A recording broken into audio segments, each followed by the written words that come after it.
Wall Street Book Club. Evan Jefferson, brother, much love. Educating, elevating, because in knowledge is the power and we'll never give it up. Literature's for the masses. Where to put your money down, now how to watch your assets. Yeah, uplifting others is a passion. My brother Evan, he will turn it into action. New Black Wall Street Book Club. You should come read with us. Yeah, we comprehend and discuss. If we all just come together, there's no limit for us. Here comes your host, New Black Wall Street. Evan, take it away. New Black Wall Street Book Club. If we all just come together, there's no limit for us. Grand rising to you, kings and queens. Thanks so much for joining us here today on the New Black Wall Street Book Club, where Black folk do read. You put in a book, we absolutely will find it. I'm your host, ERGJ, your certified financial educator, CEO of ERGJ Enterprises, ERGJ Black Bazaar, and international best-selling author of the book, The Black Billionaires Club. It's a study of Black wealth, guys. The book is a study of the 12 richest Black people in the world today and how they built their wealth. And I just believe that if you want to be wealthy, that's a big if, by the way. But if you do, I recommend that you study wealthy people. I want to say thanks so much for joining us here today. We're broadcasting here on Facebook Live, YouTube Live, and then this also is a podcast as well that you can find across all podcast platforms, from Google to Apple to Stitcher to Spotify, by simply looking up the New Black Wall Street Book Club. So you can find us across all platforms. I ask that you subscribe and support to the podcast, because maybe you can't catch the whole video, but you can catch the audio and still get some great quality stuff out of today. While you guys are connecting, man, I'd like to know where you're connecting from, what city, what state, what country, quite possibly. We'd like to know just how far our reach is this morning. What city, what state, what country? Go ahead and put that in the comments below. And of course, again, you can check us out by simply going to the website, www.theblackbillionairesclub.com, www.theblackbillionairesclub.com. You will find that in the description above or below of this broadcast. Well, I'll say thanks so much, man. We're here on a scintillating Super Saturday. I'm here broadcast from ERGJ Studios here in Atlanta, or Decatur, Georgia, Decatur, where it's greater. And we're going to continue along in our journey as we are getting good quality stuff. We're feeding ourselves good stuff so that we can have good quality stuff in our life, right? You know, garbage in, garbage out, but good stuff in, good stuff out. And we are going to pick up first. We're going to get our motivation. That's right. We're going to get our motivation from Daily Motivations for African-American Success by Mr. Dennis Kimbro. Daily Motivations for African-American Success by Mr. Dennis Kimbro. What's going on with you, Lovey? Thanks so much for joining. Lovey Hobb is in the house. Thanks so much for joining. Today is July 27th, guys, and we're still here. We are still here.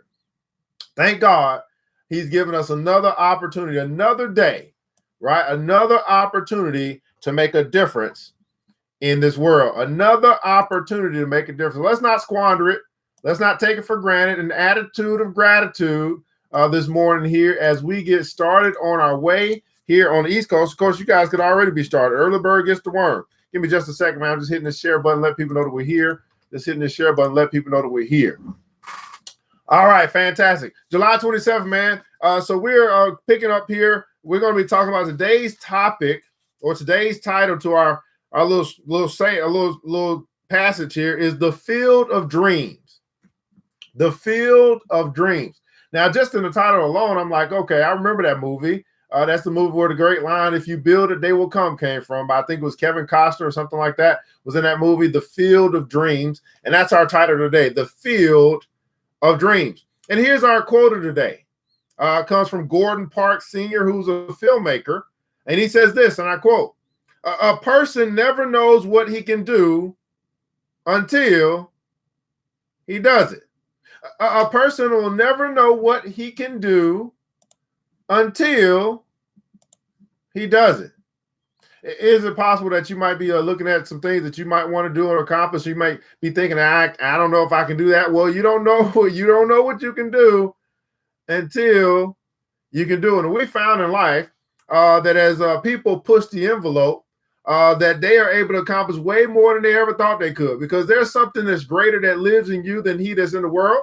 And that's something that's great, says that you can accomplish, you can do way more than you even dare to dream or think. There's something great on the inside of you that allows you to accomplish way more than you can dare to dream or think. Will you tap into the power Here's our passage today. Let's read. What's going on, Landscape? Good morning to you. Thanks so much for joining. In his book, The Heart of a Champion, Bob Richards tells the story of Olympic champion Charlie Paddock. While speaking before a group of students in Cleveland, Ohio, Paddock challenged the audience to think big. If you think you can, he coached. If you believe a thing strongly enough, it can come to pass in your life. Before Paddock concluded his remarks, he lifted his hand and said, "Who knows? There may be an Olympian champion sitting among us." No sooner did he utter those words that a spindly-legged child approached him.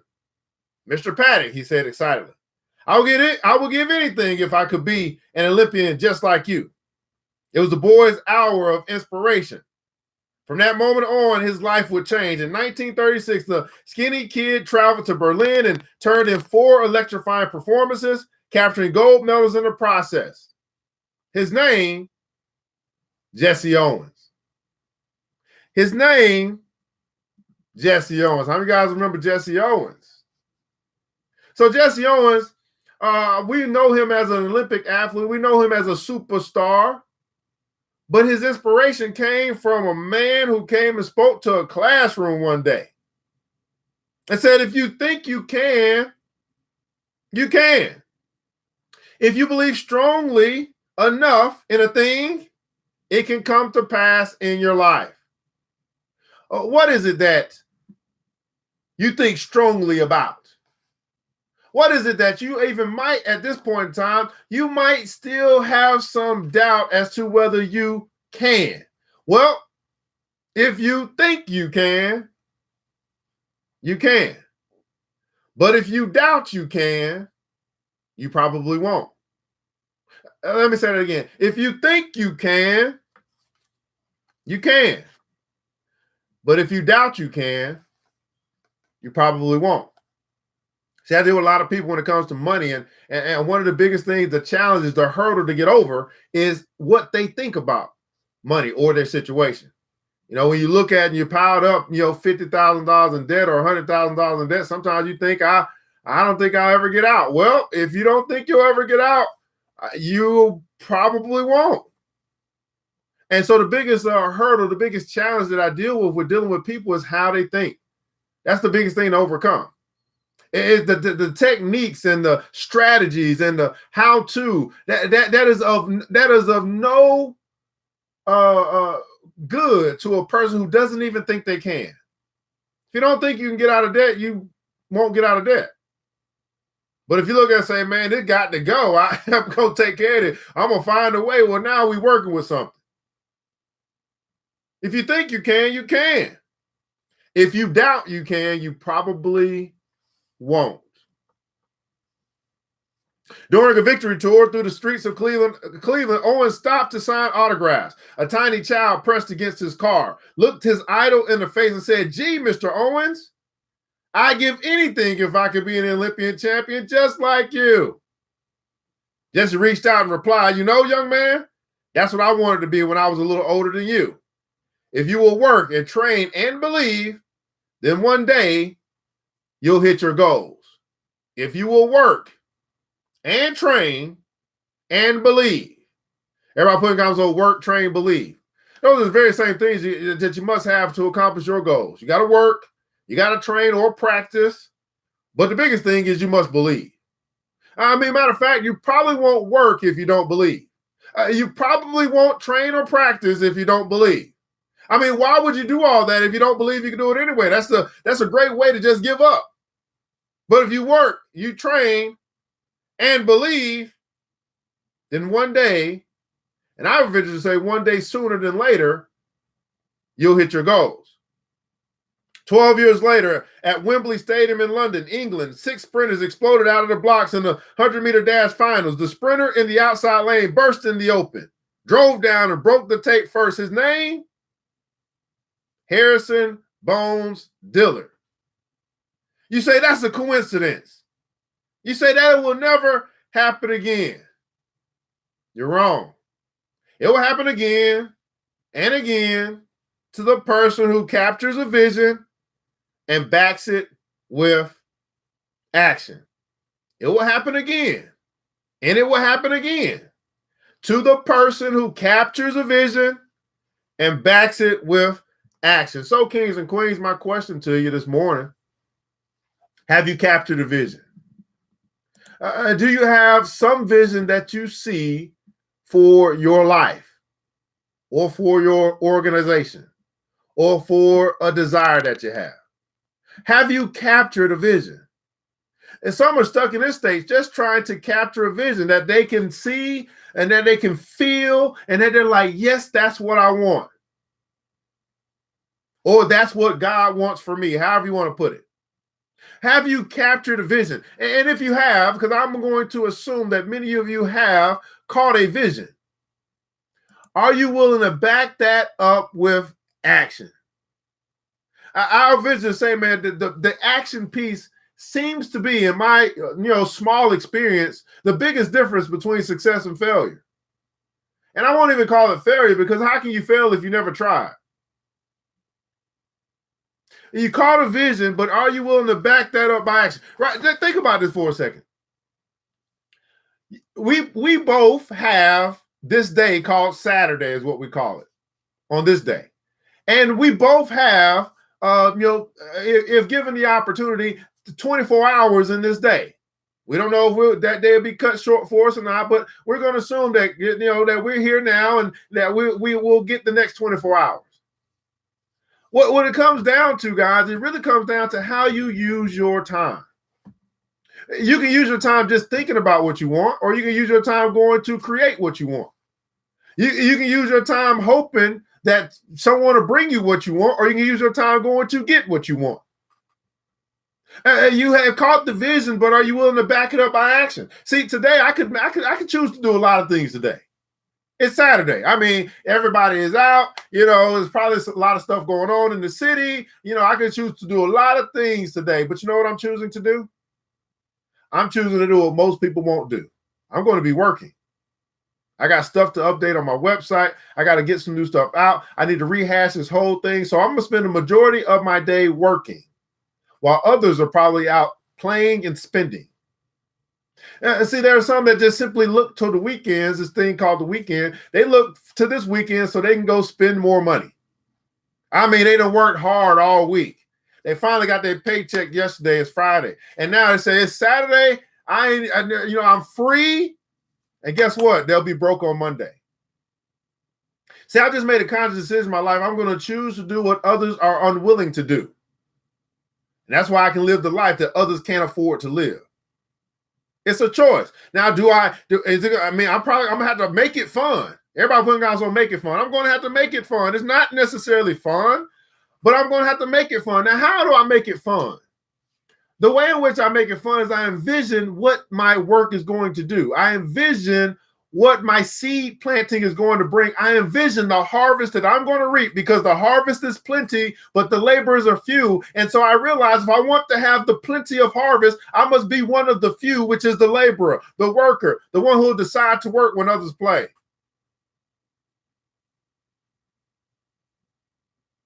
It ain't always glamorous and fun, but I'm going to make it fun. I'm going to sit here and play some music. I'm going to figure out a way for me to enjoy my labor of love. See, when you do what you love and you find a way to get paid for it, man, now you're living in the blessed lane, right? I think there's a scripture that talks about blessed is those who work, who labor. It talks about that. I think in Ecclesiastes says a whole bunch about that little line. I'm going to have to find that in a good book somewhere. Here's our affirmation of the day. Here's what you want to allow to take root into your subconscious, your heart, and then grow and cultivate the thing. Repeat it over and over and over again until it brings forth a harvest into your life. Repeat after me. I believe, I act, and I will succeed. Again, I believe, I act, and I will succeed. Let's do it one more time, people. Let's do it for the people in the back, the people in the way back. We want to make sure they heard us. This time, say it with some conviction. Repeat after me. I believe, I act, and I will succeed. The Field of Dreams. Daily motivations for African American success. Daily motivations for African American success. All right, my beautiful people, man. Hey, that's our motivation. Get us started. That's to get us prepared, to get us ready for the meat of what we're going to be discussing today. And what we're going to be going through today comes out of the book, What Makes the Great Great. What Makes the Great Great by Mr. Dennis Kimbro is what we're going to be going through today. And we'll be talking about, we're going to pick up where we left off on last episode. We started talking about a woman named Mary Evans. And we'll pick up, I'll read the last part of that that text of Miss Mary Evans, and we'll get into her journey of 1,000 miles. How many guys are going on a journey of 1,000 miles? As well as the quickest way to the top. And we'll talk about one more hill to climb. We'll see if we can get through that today. Right? So I'm sorry, it wasn't Mary, it was Myra. I'm sorry, Myra Evans. So what makes the great great? What makes the great great? Right? Extra strategies for extraordinary achievement. What makes the great great? Strategies for extraordinary achievement. Let's read, pick up where we talked about Miss Myra Evans, and then we'll get into a journey of 1,000 miles, begin with the first step. Myra Evans is part of a new breed of Black business class, ambitious, educated, and no stranger to hard work. And she wanted to introduce gelato, an Italian frozen treat, to upscale New Yorkers. Evans got the idea of launching an Italian gelateria after vacationing in San Francisco. There, an older brother introduced her to an Americanized version of gelato and sorboreto, an Italian parfait resembling sherbet.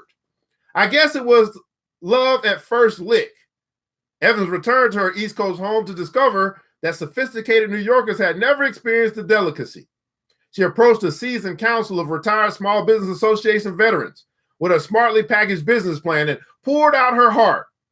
With neither the time nor the temperament to learn of her affection for Italian ices, the SBA rudely dismissed her and discouraged her from pursuing her dream. How many guys have had some people that you say you got this great idea, you start working on it, you make the right division down, you make it plain, you introduce this idea to people who you think can help you?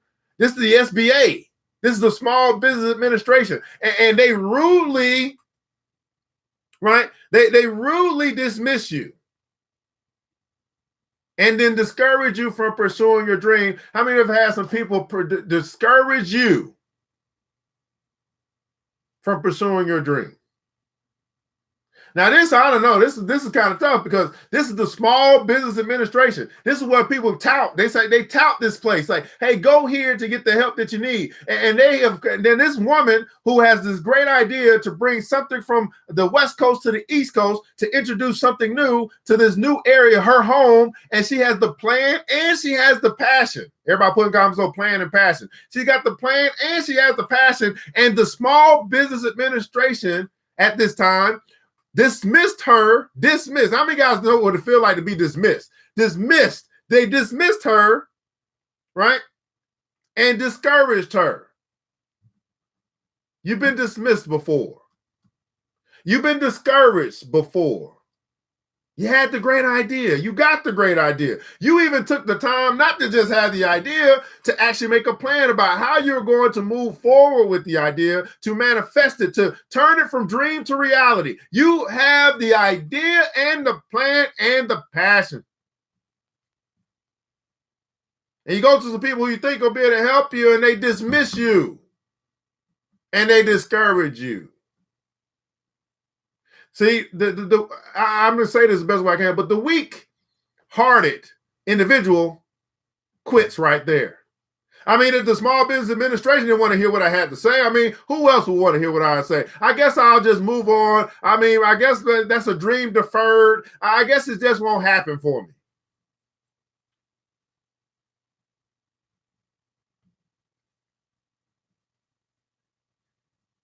She remembers the terse of details of that humbling meeting. They weren't optimistic at all. They told me that New York was a haven for ice cream outlets and that many fold each year. In addition, they also asked if I had any experience in the food business. When I said no, they laughed. So she got dismissed. She was discouraged, and they even laughed at her. How many guys have been in that situation before in your life? You've been laughed at?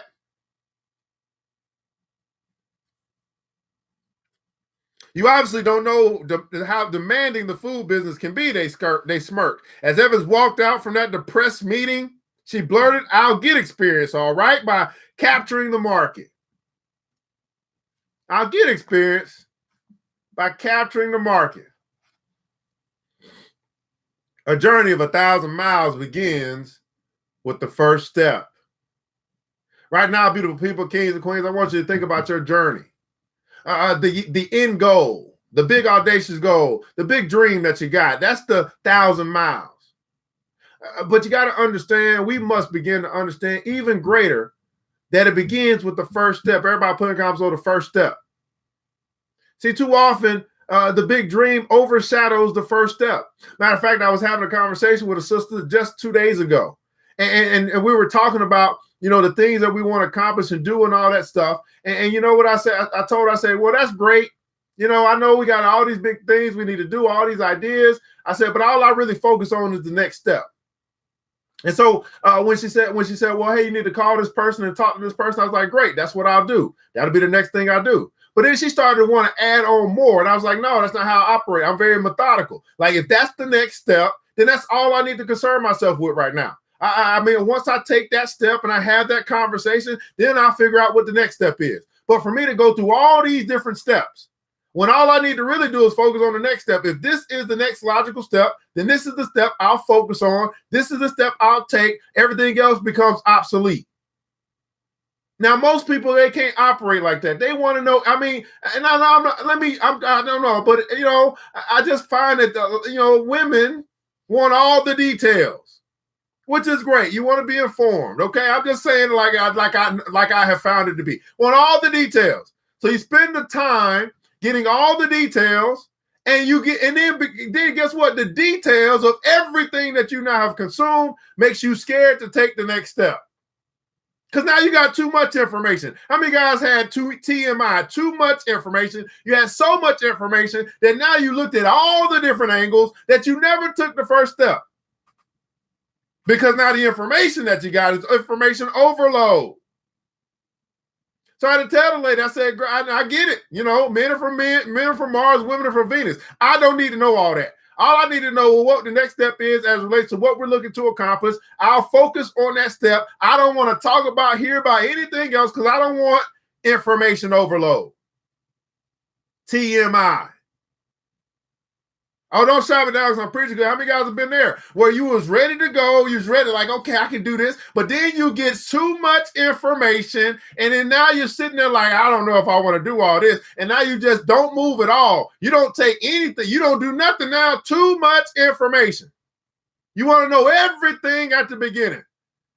Not realizing that, no, the journey, I know the end goal. I know the first step. The second step will be revealed. Everybody putting also revealed. It will be revealed after I complete the first step. That's what people don't understand about this thing called life. The next step will be revealed. It will be illuminated. You'll see the light at the end of the tunnel, but you won't see the second step until you complete the first step. So I don't need to have too much information. Because here's the thing about too much information. Too much information typically is a whole bunch of opinions. It's a whole bunch of theory. It's a whole bunch of stuff that doesn't necessarily come true. It's just a whole bunch of talk, jargon. It's a whole bunch of idle chatter. Too much information. And because of all of that, all of those opinions, all of those thoughts, all those theories, all that stuff that is just not even factual, now I am not taking the first step. Now I'm sitting here in paralysis.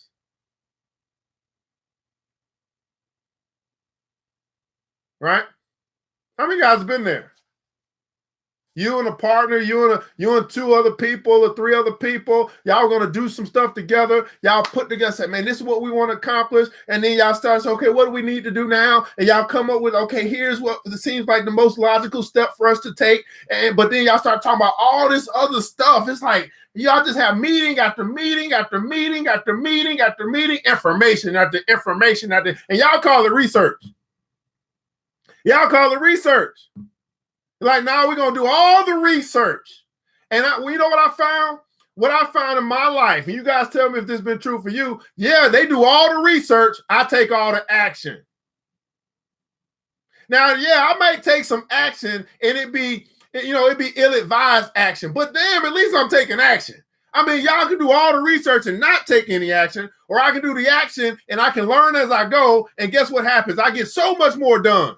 So much more accomplished than all the people who do all the research but never take any action. You got all the information, but you never have executed anything. I'm telling you, the successful people in this world are people of execution. Matter of fact, they're willing to take action. They're willing to take the risk without all of the knowledge. Right? Because at least they're making progress. Because guess what? Either I win or I learn. If I took this step and it didn't work, at least I learned not to take that step. But if I did all the research, but I never took a step, I just got a whole bunch of information.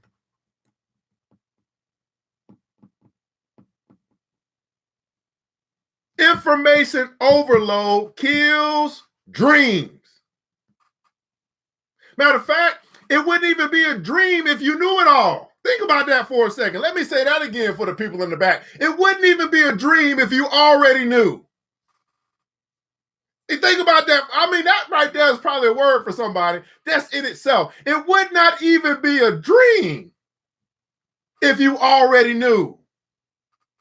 If you had all the information, if you knew it all already, if you could really do all the research, it would not even be a dream.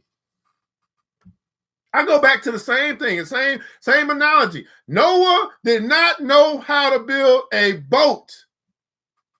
He didn't have all the information. He couldn't do all the research. He went with an unction from the Lord. It came unto him. He followed the instructions that was given unto him. And guess what? He had the power to create. And create is what he did. And he saved the known world at the time, according to the book.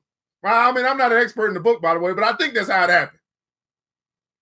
But what if he sat around like, okay, Lord, you gave me the vision to make this thing called an ark, but I got to figure all this stuff out. I need to go talk to all the people in the community and see if they think that this is the right thing for me to do. And guess what would have happened if he did that? He would have went to that meeting and he would have been discouraged and depressed, and they would have shot down his dream. Some of you guys need to understand, you don't need to share your stuff with certain people. You always think you got to be validated by people who ain't doing nothing for you wanting to do something. Think about that for a second. You sharing your dream with people who ain't doing nothing. What do they think they're going to tell you? You should be doing nothing too, because that's what they know. When you're going to share your dream with people, share your dream with dream chasers. Share your dream with people who have actually executed their dreams. That will make more sense. That's called getting experience from others who have actually done it. Don't share your dream with people that ain't never worked on their dream. That don't make no sense. That makes absolutely no sense. I mean, I know. Y'all probably saying, you know what? I don't always move off of logic. I get it, but I'm just saying, common sense ain't so common no more, is it? Who are you sharing your dreams with? Are you sharing it with the people who you're going to save? Are you sharing it with the people who are going to be on your boat? That don't make any sense. Think of that. Destiny said they would have talked. Thank you so much. I want to hear that. So if Noah would have went to all the people of the land, and they told him, you know what? I got this thing that something said to me in my ear. It spoke to me in my spirit. I went to bed last night. I had this big dream, and it was like, build this thing called a boat. I don't even know what a boat is, but it's saying that there's going to rain, which means like some water is going to come from the cloud or something like that. and it's going to rain, and this boat is going to save some people, and I'm by myself, and I got to build this ark that I don't even know what it is, but man, I'm telling you, this is what I got in my dream. What they would have told Noah. Matter of fact, if I came to you right now and I told you that, what would you tell me? You see what I'm saying? Like, you got this stuff in you, and you sharing it. Think about what I'm saying. You're sharing your dream. You're sharing this thing that could change the world, and you're trying to share it with people who you are changing the world for. You see what I'm saying? So you go back to what I teach about student, teacher, peer. You're trying to share stuff with people who are at this level. You're here, they're here. You're trying to share it with them to try to help them understand what you're dreaming and what you're thinking. They not dreamers and thinkers. They're not pro-reactionary people. They're reactionary people. Thanks so much for the support, Rico. You see what I'm saying? You gotta watch who you sharing your stuff with. Now, in her case, she over here sharing it with the SBA. You think that the SBA gonna be like, okay, let's move forward. This is what your dream is. This is what you want to do. Let's see how we can do to make it. What we can do to help you make it happen, Captain. Right? Appreciate the support, man. Anybody else, you can put support on the page as well if you like the content that we're bringing. Really, hey. I'm just operating in my dream. Something came to me, that journey of 1,000 miles was like, hey, I realized, or I come to understand that personal development is so important for people. And because it's so important, and I am on my personal development journey myself, I just share the personal development that I go through with other people. Everybody does not necessarily appreciate it at the time until they need it, right? People don't really appreciate this until they actually need it. They appreciate it more when they actually need to use it. And instead of saying, well, let me use it so I don't have to be in a position where I have to use it. Right. So a journey of 1,000 miles begins with a first step. Okay. We can stay on this for a while because Disney said it right. They would have told Noah he was crazy. They would have told, man, you crazy, man. And guess what? The same people that were telling Noah that he was crazy are the same people who wasn't walking the earth 90 days later. They're the ones that like, oh shit, it really is raining. I don't even know how to swim. Oh Lord, Noah, come please. I was just playing. Noah, I was just playing, man. Save me, brother. I see you on that boat or whatever you call it. I can't swim. It's raining like crazy. Please, Noah, you ain't crazy no more, okay? Noah, you is no longer crazy. Okay, I was just playing. No, I was just playing. Woo, and I'm telling you, this was going to happen. The people who discourage you, the people who dismiss you, the people who smirk at you, when you get complete with whatever assignment that God has sent you on, they're going to say the same thing. You know what, Rico, I was just playing. Lovey, I was just playing, man. I was just playing. Destiny, I was just playing. Come on now. I want to be on the team now. I was just playing. Erica, I was just playing. I didn't mean that. I know you. No, you was right. You was right. I was wrong. I was just playing. This is what's going to happen. They dismiss you today. They admire you tomorrow. Let me say that again. That helps somebody right there. They dismiss you today. They admire you tomorrow. See, as you watch and learn and understand people, you see that people are fickle. They one day today, they're another day tomorrow. Why? Because they are so wrapped up in their emotions that they're easily swayed to and fro because they're not in control, right? They're double-minded in all their ways, but not you. You see what I'm saying? They're fickle. They're easily swayed. They're double-minded in all their ways. This is why they will dismiss you today, but admire you tomorrow.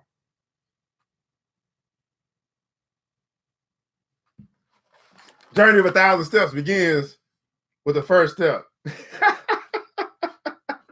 Compared with the quest for a winning recipe, which had taken months, seizing the market and attracting investors would be relatively easy. Evans wrote a business plan as part of an offering circular. The plan highlighted marketing and advertising strategies as well as the finer points of management responsibilities. To gain a handle on the market, she interviewed a number of gourmet restaurateurs and probed many of New York's more frequented ice cream parlors. To verify all that she had heard, a close friend supplied additional data gathered by a local advertising agency. Her research led to the following conclusion. Now, notice this, guys. Her research led. So it wasn't just information. It was that she was researching to get to a conclusion.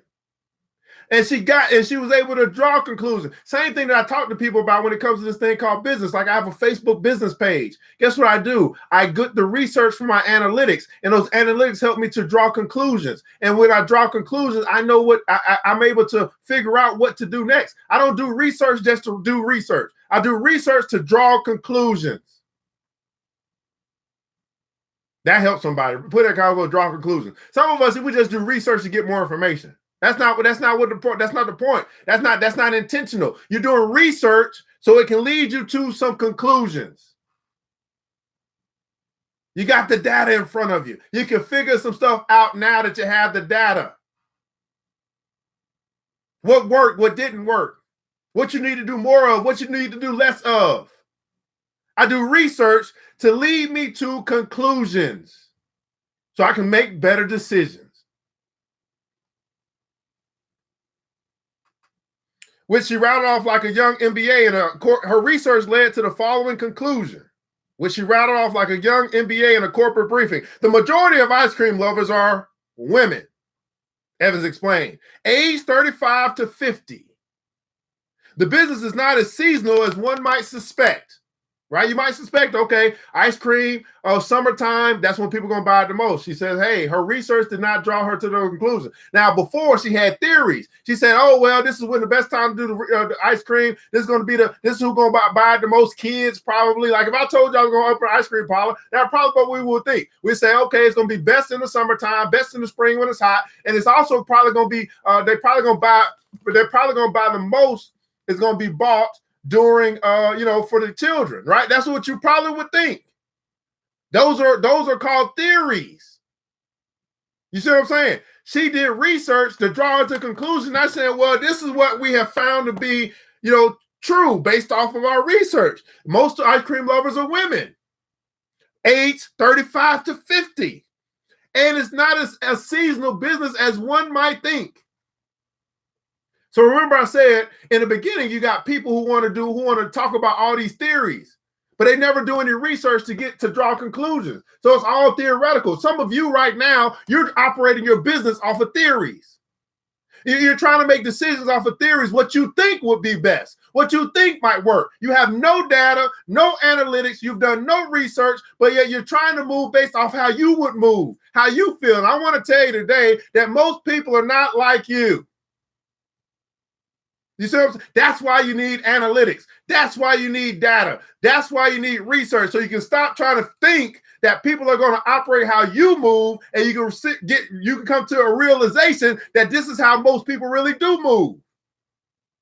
See, I can do the same thing that Miss Evans could do. Isn't it ironic that her last name is Evans, by the way, and my first name is Evan? I think we got some type of connection. But anyway, I can do the exact same thing. I can say, okay, well, with my retail business, which is ERGJ Black Bazaar, where we sell Afrocentric Marketplace, we sell Afrocentric home decor and all that stuff. I can tell you that 93% of my business comes through women.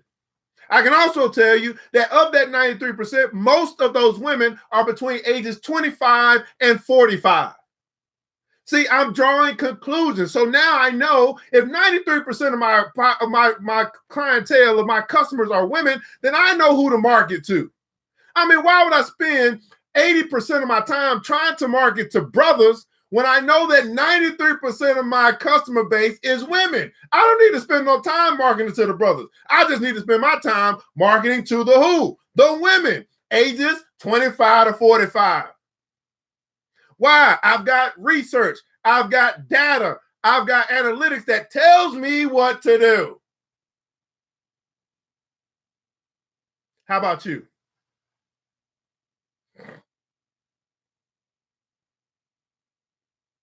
Do you have research? Or have you become an entrepreneur and you're moving just off of opinion, theory, a hunch? I'm telling you, in order for you to be successful, if that's the lane that you're in, and I don't care what it is, you don't even have to be an entrepreneur, but in order for you to have success in whatever it is you're going after, you got to move beyond hunch, you got to move beyond theory, you got to move beyond opinion.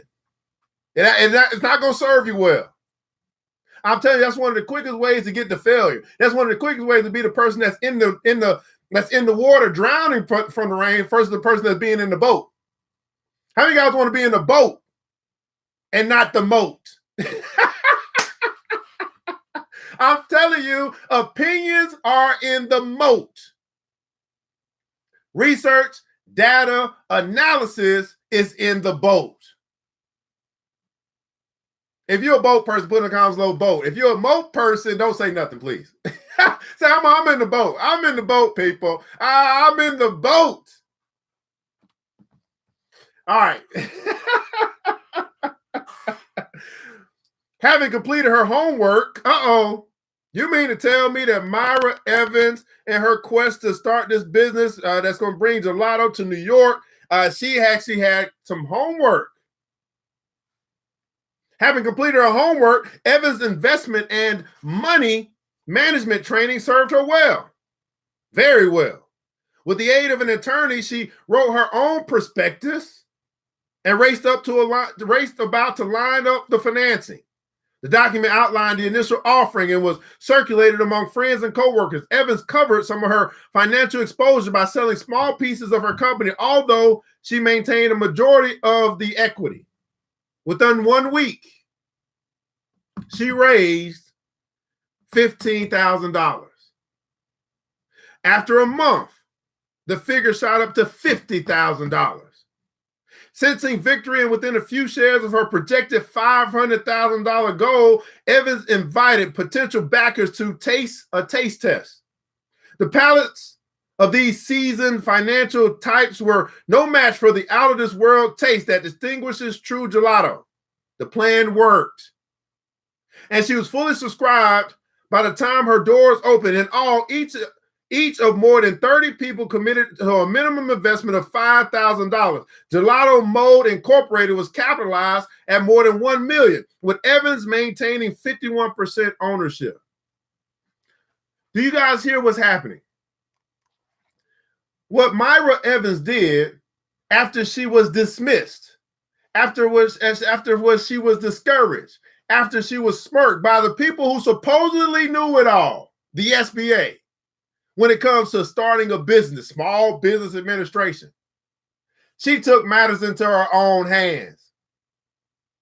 I mean, I know exactly what happened. This is the good part about revenge. She basically said, okay, y'all laughing at me now. Okay, let's see who laughed last. So she took matters to her own and said, you know what? Bump y'all. I'm going to do it. I'm going to get this stuff done. So she utilized her experience. She did some research. She put together her own. Can you imagine? She put together her own prospectus. She wrote her own stuff up. Got her an attorney, got her some legal shield, whatever the case may be, to make sure that all the stuff was written the right way. And she did her own public offering. Her own. It didn't go through Wall Street. It didn't go through Goldman Sachs. It didn't go through whoever, whatever, all this stuff. I'm telling you, like we have been conditioned to believe that we must go through these certain channels in order to accomplish the things that we want to accomplish. I'm here to tell you, take shit into your own hands. If that don't work, don't let it stop you. Okay, y'all just won't get a piece of this. Guess what? Y'all gonna be the ones that's eating at my restaurant instead of y'all being the ones that's owning a part of my restaurant. How about that? Oh, y'all want to come on now? No, we don't need your money. Your money is no good here unless you buying some ice cream or some gelato or some sorbet or whatever it's called. Myra Evans, she was dismissed. Now she's admired. Man, that takes some real ball. I mean, that takes some fortitude. She said, man, whatever. Okay, well, we gonna, you know what? That was the easy way. I guess I'm just gonna have to do things the hard way. And guess what? The hard way is so much more fulfilling because I still own my company. I still got 51% ownership. I am still in control of the company. I'm still in control of the dream in which came to me. I'm still in control of my vision. I still own. Myra Evans, you better do that thing, girl. Equipped with the necessary funding, her creative sparks flew. Evan chose the former site of an Upper West Side dry cleaner as the location of her first unit. The area was upwardly mobile and full of trendy young professionals. To further substantiate her target group, she acquired Census Bureau data. Look at this. She went to the census. On the area's demographics, Evans thought some of the ease with which she attracted investors had something to do with her plan to make the business authentically Italian. Italian gelateries emphasize elegant cuisine with spacious cafe-like surroundings. The environment has to be one in which customers can enjoy the cosmopolitan ambiance while savoring their meal. Evans was so keen on introducing an Italian product in a uniquely European setting that she flew in 3 gelatieri to run the shop through its initial paces, ensuring that it had the look and feel of those in Florence and Milan. Today, this petite young woman who adorns little or no makeup has traded her traditional Wall Street attire for blue jeans and faded sweatshirts. At last count, Evans manages 4 gelaterias with hopes of further expansion. Now, this is interesting. We're talking about a young African-American woman, by the way. That's who we're talking about, who got inspired when she went to San Francisco. And now she's doing her research. She's like, okay, this is how these Italians do. We got a Black woman who is bringing, listen, she's bringing Italian gelato cafes to New York. Now, that's no different than the Chinese bringing some soul food restaurants to the hood. They see that it's a need or a desire. They do their research and figure out what the hell Black folk want to eat in their neighborhoods, and they go open up a soul food restaurant and call it something else and make it seem like it's authentically African American or whatever you want to call it. And they over there selling us some meatloaf and selling us some macaroni and cheese and stuff like that. The owners versus the operators could be different. The operator or the CEO or the person, the manager of the business establishment could be Black, but the owner could definitely be not Black. So it's just no different though. Same thing. She's like, hey, I'm gonna bring it over here. We're gonna do the same thing. And you see that we can do the exact same thing that others are doing if this is an area that we find to be of a passion of ours or something like that. No different. No different. Black woman bringing Italian ices or Italian style restaurant to New York, wherever that is that she at. Now, of course, I want to do, I want to look and see what these different Italian eateries are now. Like, wow, this is interesting. Man, Myra Evans. Yesterday, she was dismissed. Today, she's admired. Now, I don't know about you. I don't know if you're getting anything or learning anything from this little short story about an African-American woman who was dismissed yesterday and admired today. Someone who had a dream, had a vision, wrote the vision down, made it plain, put together a plan, and then when executed, said, forget y'all, I'm going to go ahead and get this money myself. Raised $50,000 in 1 month. Because she had a plan and it spelled out exactly what was going to happen and how she was going to operate and make it happen. Wrote her own perspectives, got a little attorney and made it happen. What's our excuse? When it comes to things that you want in this life, what's your excuse? It letting someone else discourage you and dismiss you and keep you down because of what they think and what they say. That's no excuse. You can be just like Myra Evans. Take things into your own hands and make it happen. Regardless if Wells Fargo say yes or no. regardless of what the hell Goldman Sachs may say yes or no, regardless of Citizen Trust Bank say yes or no, you can take things into your own hands and make it happen. What an inspiring story. Journey of 1,000 miles begins with one step. The quickest way to the top is to start at the bottom. The quickest way to the top is to start at the bottom. Labor is a great teacher of the race. It calls us away from hapless instructors and meaningless theories and rolls us in the school of hard knocks. It teaches patience and perseverance, discipline, and application. It offers reward and punishment. It imparts the power of quick decision. Labor instructs. Everybody put a console, labor instructs. Labor instructs. Do what you are told to do and then some. It's the then some that will raise your salary. Greatness never comes because it is craved. It is the result of unceasing effort. Make no mistake, a labor is the only legal tender. The gods will sell everything for it, nothing without it. You will never find success marked down.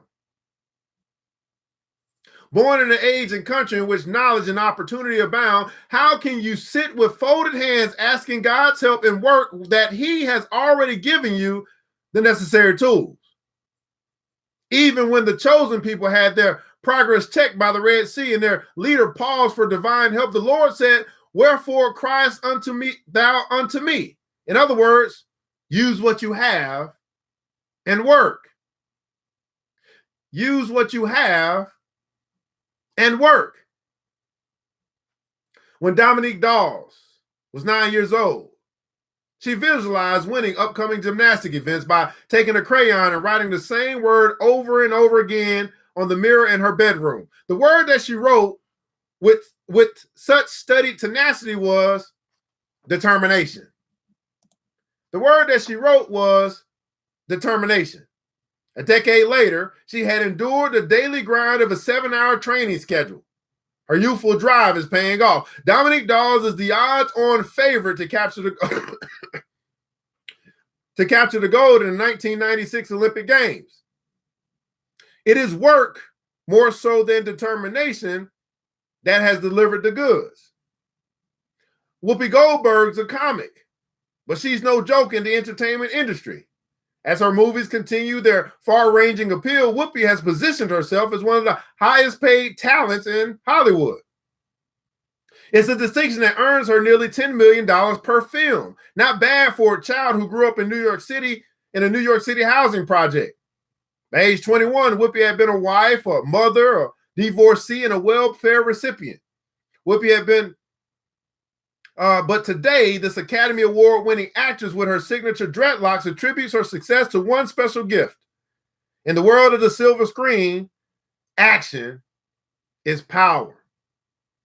There is no one, great or small, that cannot make his or her life better by work. There is no one, great or small, that cannot make his or her life better by work. See, the good book says this: idle chatter leads only to poverty, but in all labor, there's profit. Now, I don't know what that says to you, but what it says to me is if I want to make my life better, if I want to increase my income, if I want to get out of debt, if I want to whatever, I need to stop talking about it and I need to start doing it. Idle chatter leads only to poverty. That's what the book says. And I don't know if you believe that or not, but I've seen that when I'm only talking about it, I'm broker every day. But when I stop talking and I actually get out and do something, like I said, today I'll be working on my website. That's work. That's labor. It's going to lead to profit. He says in all labor, there is profit. So if right now you got a financial problem, it's going to require you going to work. Working on your dreams, working on your ideas, working on a job, whatever it is, it's going to require you putting in some hustle, putting some hustle to your muscle and going to work. Time out to be talking. Time out to be dreaming. Time out to be fantasizing. It's time to go to work. Matter of fact, I was going to say this. If you're broke right now and it's the weekend, if you already plan on how you're going to spend more money, something is wrong. The weekend just got here. You know you broke, but you've already made plans on how you can go spend more money. But you didn't make plans on how you can go do some more work. In idle chatter leads only to poverty. In all labor, there's profit. I'm broke right now. The weekend just got here. I made plans to go spend more money. I made plans to take the cruise. I made plans to go out of town. I made plans to go to the movies. I made plans to go further in debt. But I didn't make plans on how I can figure out how to go to do more work. To labor, to put in some consistent effort so that I can get myself out of this hole that I put myself in. This is what most people do. They spend their Monday through Friday going to work, and then they spend their Saturday and Sunday going into play. And they find themselves not making much progress financially because they didn't spend their Saturday and their Sunday or their Friday night, their Saturday night going to work. Why does work have to end for you to be able to play when you're looking at your situation saying, I don't want to be in this situation? Well, then stop playing on the weekends. You see what I'm saying? If you don't want to be in the situation that you're in, if that's where you are, whatever the case may be, if you know you need to make some more money, if you know you really want to get out of debt, if you know you want to fix this financial problem, stop playing on the weekends. Stop playing at night. Go to work. Second job some people take.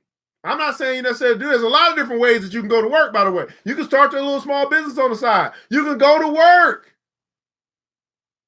And it's going to lead to profit. I'm just trying to say, just taste and see that the Lord is good.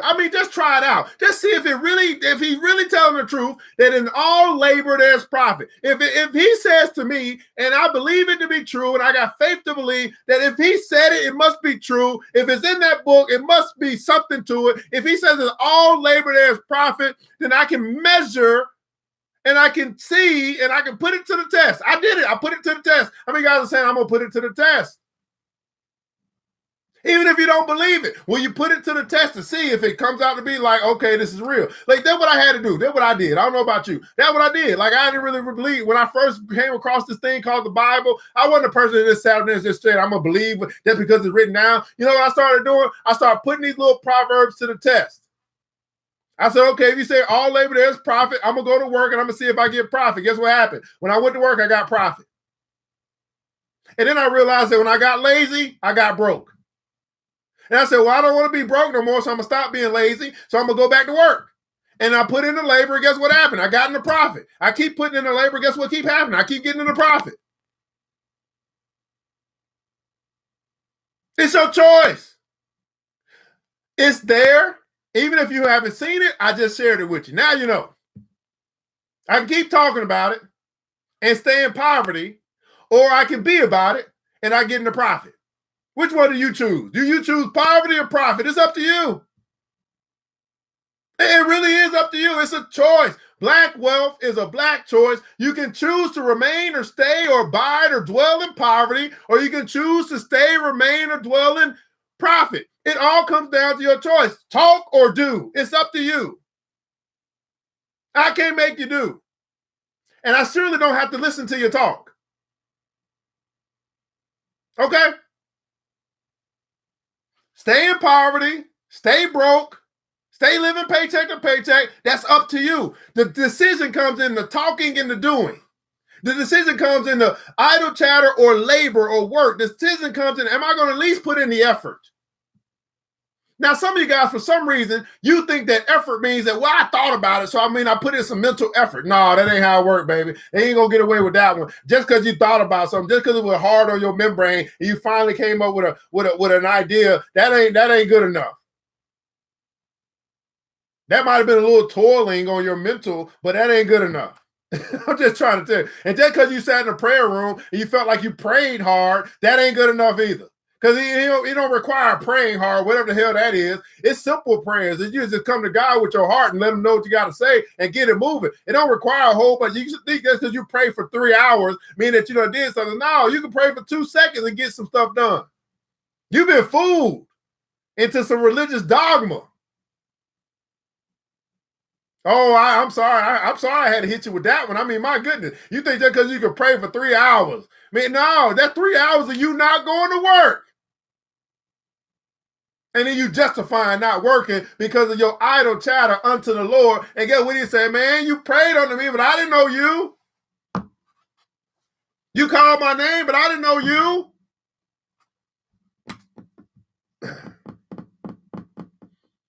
Because you didn't read the scripture. You didn't realize, man, that, he said, pray simple stuff.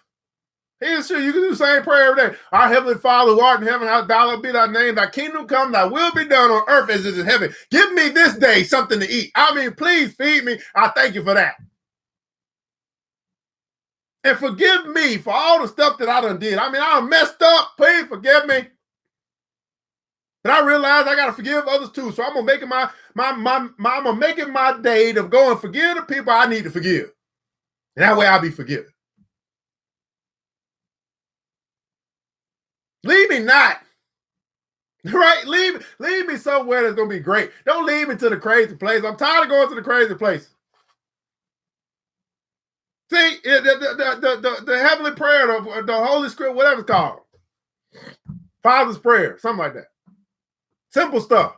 But for some reason, you've been led to believe by this religion that you got to sit here and sit in that closet for 3 hours. And that's 3 hours of you not going to work, by the way. But that's 3 hours. That's so you can tap into the spirit and you can reach this mythical place. No, I'm sorry, baby. That's not how the God worked that I read about.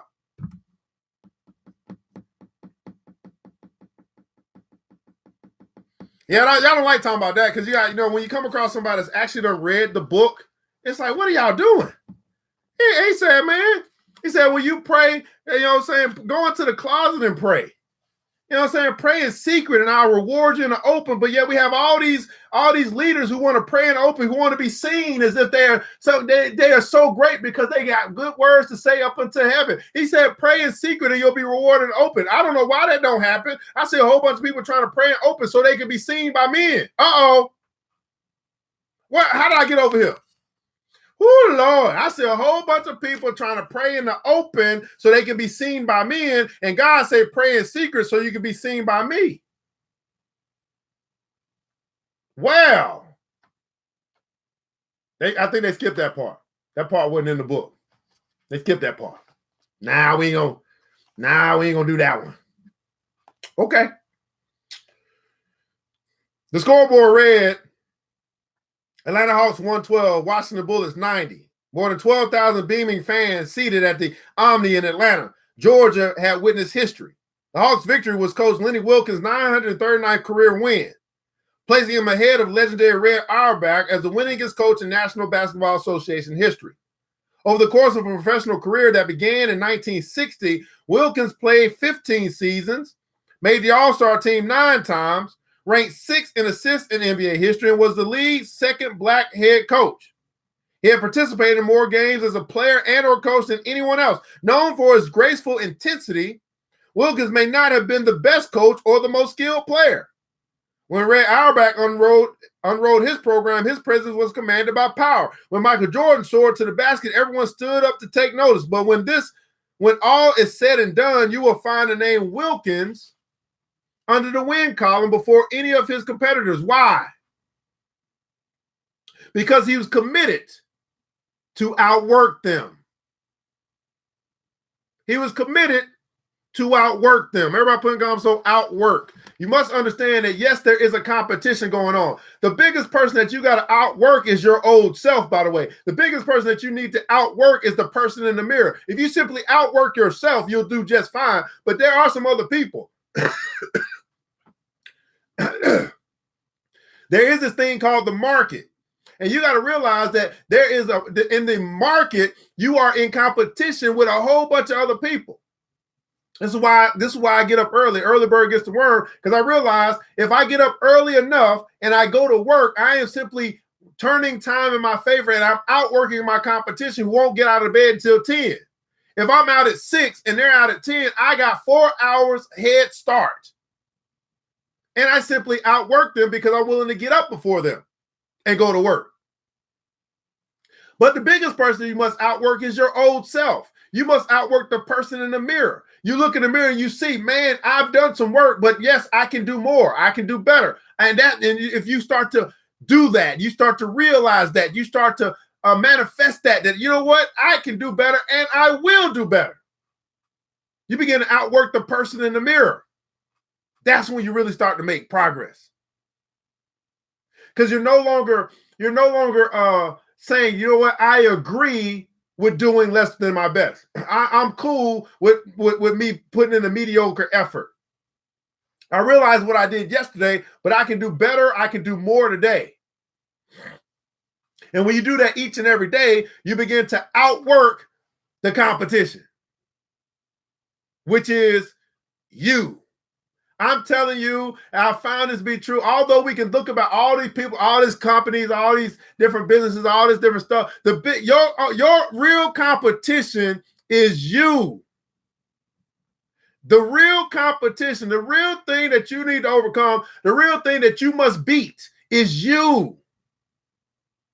And your spirit, it's this spirit, I think. It's the spirit of laziness. It's the spirit of average. It's the spirit of mediocre. It's the spirit of good, by the way. Good is good, but great is better.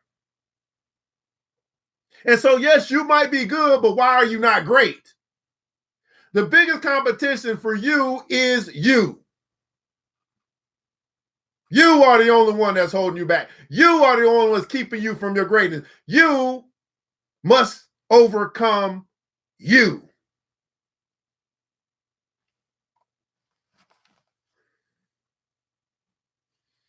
What star shone brighter, demanded more admiration throughout the halls of education and commerce than the plain, but cultivated Dr. Retha Clark King?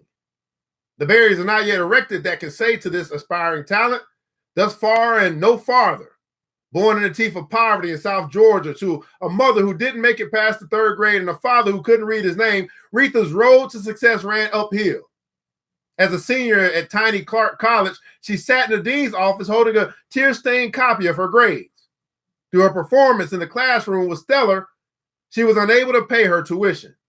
Her hopes of an education would have been dashed had it not been for her grandmother's wisdom. She taught me the value of work. Retha recounted, I had to work extra hard. I had a weight to carry that was different from my peers. Retha would apply all that she had learned, working night and day, taking any job that came by her hand. One of the tops in her class, she toiled as a maid as well as a menial laborer. No position was beneath her. Endurance is a much better test of character than genius. Endurance is a much better test of character than genius. Soon her commitment caught the eye of the school's president. He instructed her professors to allow her to complete her exams even if her payments fell short. And what is the result of her tireless energy? Thanks in part to her strong work ethic, Retha's resume includes a fair share of first of her race and gender to preside over a predominantly white university, metropolitan state in Minneapolis, Minnesota. First African-American female to be named president and executive director of the prestigious General Mills Foundation, and one of the first Black women in the country to earn a doctorate degree in chemistry. The darkest shadows of life are those that an individual makes when he or she stands in his or her own light. Wow. The darkest shadows of life are those that an individual makes when he or she stands in his or her own light. The hopes and dreams of a people will only be realized through concentrated energy. Work is the remedy. Work is the remedy. Work is the remedy. The magical potion.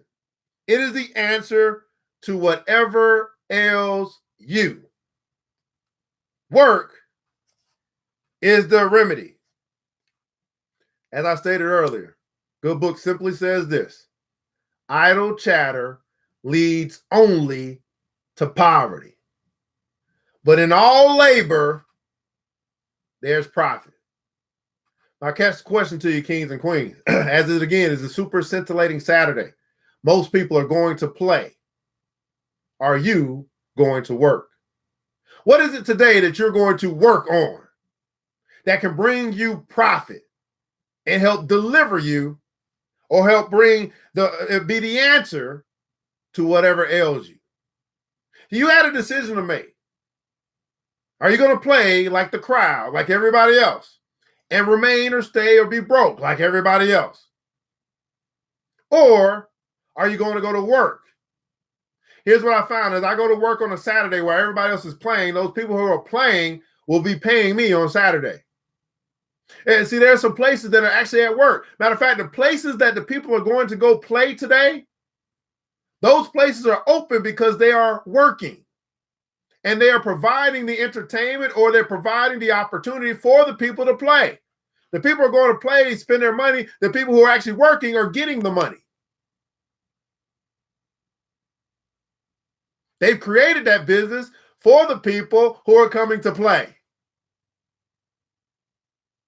Whether that be that they're going to Sky Zone, or whether that be they're going to the gelato restaurant, whether that be they're going to Six Flags over Georgia, whatever that may be for them. They're going to play, spend their money. I'm coming to work to collect a check. What are you going to work on today? Now, of course, one thing that would be good for you to work on is yourself. Yes, that's work. That's some hard work for some people, to simply work on myself. Work is the remedy. The quickest way to the top is to start at the bottom. This is the New Black Wall Street Book Club, where Black folk do read. You put it in the book, we absolutely will find it. Books like this, Daily Motivation for African American Success by Mr. Dennis Kimbro. Books like this, What Makes the Great Great? Strategies for Extraordinary Achievement by Mr. Dennis Kimbro. We've just gone through section 5.1. We talked about two sections here as we're talking about the greatest advice, and that greatest advice is to work. I'm your host, ERGJ, and I invite you not only to pick up the book, The Black Billionaires Club, but also to consider joining the club. There you'll find a club that focuses on financial literacy, investment education, personal development, more of this, and also business development as well, that you can choose to be a part of. Simply go to the website, check us out at www.theblackbillionairesclub.com, www.theblackbillionairesclub.com. You'll find that link in the description above or below. Also, you can decide to be a supporter of our Facebook page that you see. We have picked up a new supporter today. Thanks so much for that. If you like what we're doing, you feel like we're bringing value to the community, and you want to actually put your money where your mouth is, well, you can do that as well. You can actually just click on the button on Facebook to actually become a supporter and help support this movement. Every little bit that you support actually helps us to complete our ultimate goal, which is build the school of wealth, to build an institution, whether it's tangible or intangible, that'll teach the next generation about money, the thing that we know we must teach one another. Well, we're looking to build an institution to do that, and that's our ultimate big, audacious goal. And every little bit that we do today, every little bit that you help with, it brings us closer to being able to accomplish that goal. And you can do that a couple ways. One on the Facebook, but then also you can also become a subscriber and supporter of our podcast, which is the New Black Wall Street Book Club. You'll find across all different platforms, from Google to Apple to Stitcher to Spotify, all 9, 10 different platforms where podcasts are played. You can become a supporter there as well. They're all those different funds. They go to the same mission, which is to build the school of wealth and improve financial literacy within our community. Well, beautiful people, I want to say, kings and queens, thanks so much for joining us today on New Black Wall Street Book Club. I want you to remember this, that it takes a village. It starts with us. Let's build as we climb together. We all we got, people. Matter of fact, we all we need. And thank God, that's more than enough. Until next episode, you know what time it is. Mr. DJ, hit the music. New black. It's the New Black Wall Street Book Club. With your host, Evan Jefferson. It's time for us to go. Yeah. Now, you ain't got to leave the computer, but we encourage you to get out there and learn and apply all the things you learn at the New Black Wall Street Book Club. Yeah. New Black Wall Street. The New Black Wall Street.